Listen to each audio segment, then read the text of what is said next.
Well, we have some breaking news in South Los Angeles. You see that van there that has just exited the southbound 110 freeway in South Los Angeles, being pursued by a black and white unit. We really don't have a whole lot of details at this point. We do know we have Sky 5 overhead, and we'll check in with Mark when he's ready. But we do know that this vehicle, or van, I guess you could say, was on the 110 freeway, and now appears to be going very fast on some surface streets. And that's always a dangerous thing, because there's red lights and people crossing streets and, you know, all sorts of things that pose all kinds of problems when we're watching a pursuit. And it looks like it's pulling into, well, it looks like another street, another neighborhood street. Yeah. And of course, when you get on those streets like that, they get really tight. You see some pedestrians right there, now turning onto another street. He's probably just kind of going around in circles right now, probably looking for some place to dump the vehicle. Let's go up to Sky 5 and Mark Kona, who's actually been following this for quite a few minutes now. Mark, what can you tell us? Glenn and Jessica, yeah, we just came up on this about a minute ago here. This is a stolen vehicle, a van, a white cargo van here that was reported stolen out of the South LA area just minutes ago. Now, we actually caught this van as you guys were coming to our picture when it was northbound on the 110 freeway. Now, for a time, this thing was going southbound on the 110 freeway. This initiated right near the Coliseum. So just to give you an idea where we are going here, we are northbound on surface streets here, just kind of paralleling the 110 freeway on the west side, heading back over towards the original area where this pursuit began. And now he's just collided with a car, as well as a Central Division officer of the LAPD here. Now he is backing up. It looks like he is trying to evade arrest here. We will see what he attempts to do. It looks like he's going to be making his way southbound. He was just northbound on that very street. Now he's going southbound. It looks like he's made his way out of that particular ahead of him here. He's going to be coming up on that interchange right now. And as you can see, there he is. He's just collided with a vehicle here. He's just collided with cross traffic here right at the intersection of Washington. And so police units are behind him. He's going to try and get away here. And does he? He sure does. Oh, my gosh. So now he's going to be eastbound on Washington. He somehow, wiggles his way out of in front of him. Basically, cars that are getting off the freeway, he's going to try and shimmy around on the right shoulder there. It looks like he's, he's just kind of pushing cars out of the way, trying to get through. And, you know, other cars don't want to get involved in this, and so they're going to move out of the way. And that seems to be the case. He's made his way to the front of the line and just passed all of those cars who are waiting to move off the freeway here. So now he's going to be, he is westbound on Jefferson, just on the north side of the campus of USC, and I believe he's going to be coming up on Vermont, and he is now kind of shimmying through traffic there, and he might have collided with a couple of those cars here. Now southbound on Vermont, just on the west side of the campus of USC now, and again, this guy just has shown us that he will do absolutely anything necessary to evade capture here. And you said you saw him on the cell phone earlier. He was messing around with something when you zoomed in there. But, you know, another thing that no one knows is whether this person's armed. You know, he could very well be. They just probably don't know all those details at that point, which makes it incredibly difficult to handle a situation like this. Well, it looks like he's now turning on Exposition Boulevard. Eastbound Expo. Yeah, he's now on Exposition Boulevard. The USC campus is over there to the right. You see the Metro. He looks wedged in between this. Yeah, he might be getting stuck in between these two vehicles here. We're going to make our way northbound and see if we can see some of the activity. Yeah, for a time he was wedged, but now he's kind of made his way through traffic there. He's on Exposition now, turning southbound onto a smaller street here, basically on the south side of the USC campus here. All right, he's coming up on the Coliseum on the west side. Go ahead. No, you just hate to see it around the campus, too, because so many students are out walking to and from class. Well, there's that one intersection in Jefferson, and you can see, as a matter of fact, you can see the LA Coliseum right there. Yeah, he's inside of Exposition Park right now. The Coliseum on the one side, the soccer fields, and he's going by the old swimming pool from the '32 Olympics. Now he's off of that property, and he's down in side streets, down in South LA now, south of the Coliseum. And these are some tight streets, and now, again, you got to start worrying about pedestrians. And it really doesn't appear to have caused any difficulty with operating this vehicle with all the damage that this van has sustained at this point. You would think it would be a lot more difficult. Well, he came around that one corner we saw earlier and slammed into the black and white unit and another vehicle head on and hit him really hard, backed up, took off. Tower TV5. And went through that other intersection and, you know, hit that SUV just a couple of minutes ago. And again, it looked like that was going to be the end of it. You know, black and white units were right on top of him, but he still managed to maneuver and get out and escape again. Yeah. But look at the damage on the front end. I mean, it's completely exposed. I'm surprised that the radiator is not leaking water and he has an oh, now he's going in an alley. This will be interesting here. That could lead to a dead end or something. And also, for those of you who don't know, Mark Kono is flying a helicopter, and he's also talking to air traffic control and keeping out of the way of LAPD that's in the sky and all sorts of things. So he's juggling many things as well. That's what you're hearing. Okay, back northbound as well. Back northbound. It looks like he may be slowing down. Yeah, I think back northbound. It looks like. I think this pursuit is starting to take. It looks like this guy is basically.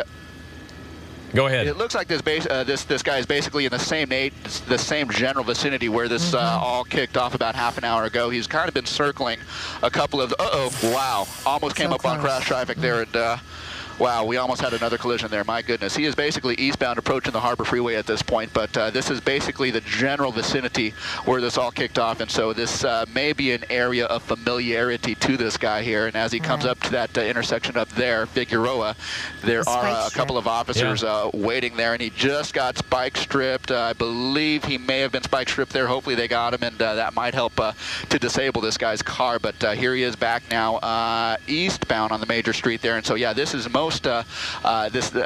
logically this seems like an area of familiarity because this is the same general vicinity where this all kicked off, and this is kind of where he's returned to. So here we are traveling through some commercial and residential areas at a very high rate of speed. So we will kind of follow this around and see what this guy does.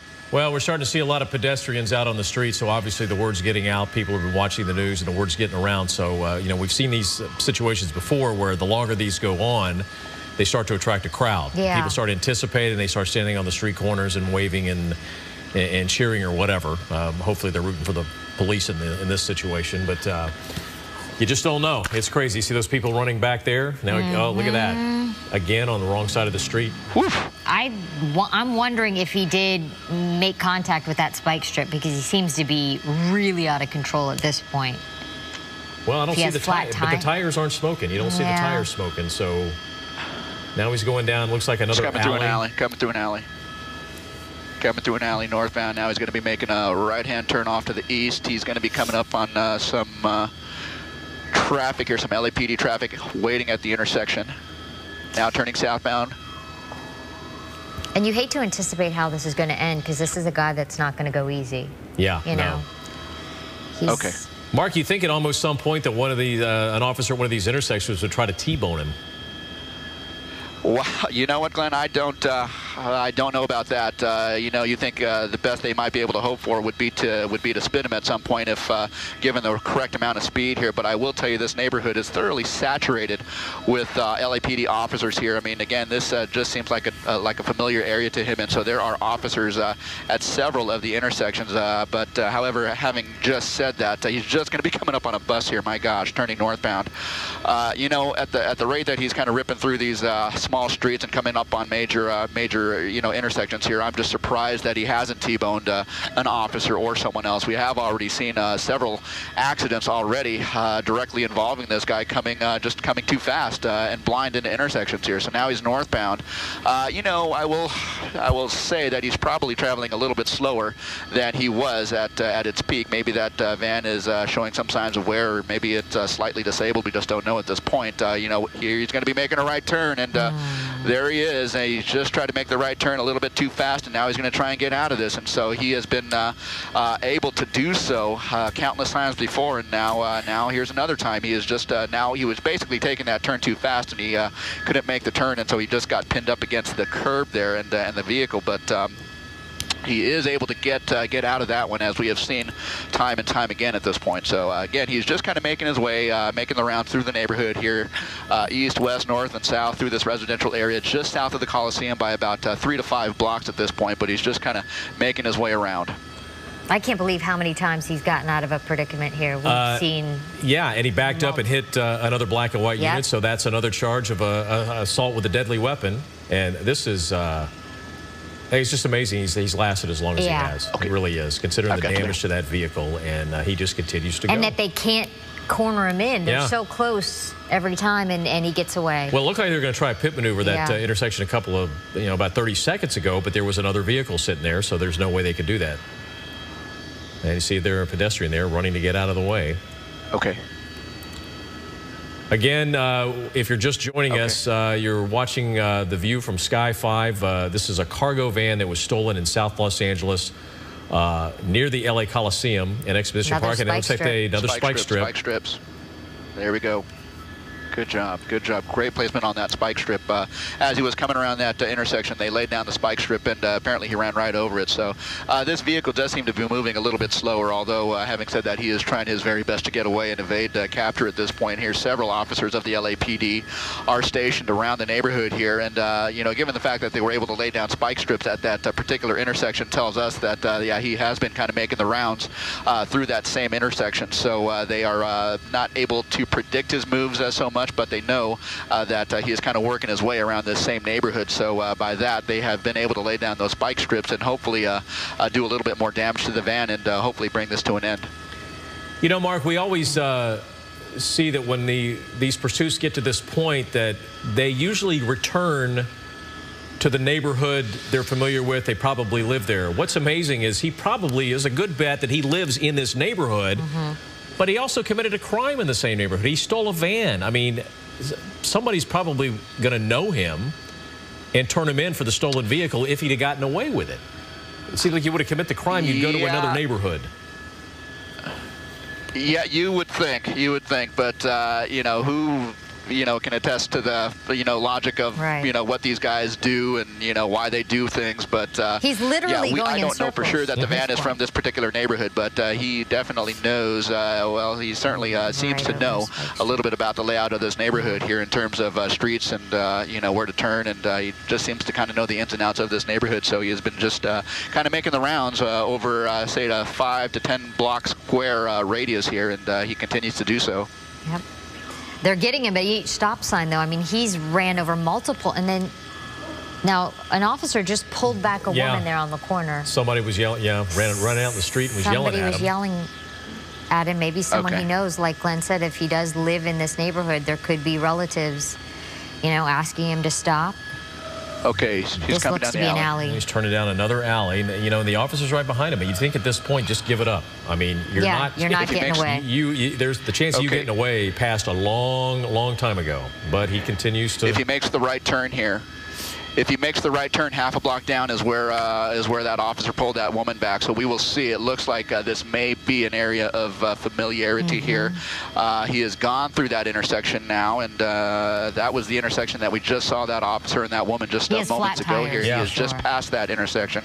And this van is definitely disabled and on its way to slowing down even more. So hopefully they can bring this to an end. It sure seems like that is going to be the case at this point. He just steps out of the van. He is just running. He's foot-bailed into this kind of shopping center here. He's in the parking lot. LAPD guys are in pursuit on foot. He is just kind of making his way around, but I would suspect that he slips, and that is what's going to do him in. So he slips and falls, and that's what did him in. The LAPD able to swarm this guy basically and bring this to an end. Wow, what an amazing pursuit, my goodness. Well, it doesn't look like he's giving up very easy. I mean, we've got, let's see, 1, 2, 3, 4, 5, 6, 7, 8, 9. Well, they keep coming. They keep coming. They have got a struggle on their hands. Okay. Yeah, this is Vermont, just south of 43rd, where this just came to a termination, or where the pursuit just came to termination here.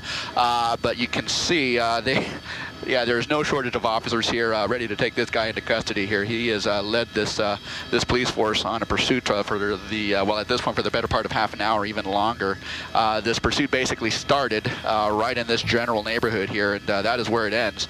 But this is on Vermont here, just south of 43rd, and this is going to be tied up for quite a while for the investigation here. But there you go. This suspect, this stolen vehicle suspect, has now been taken into custody. Okay, Mark Kono up in Sky 5, and look at him. He's actually laughing.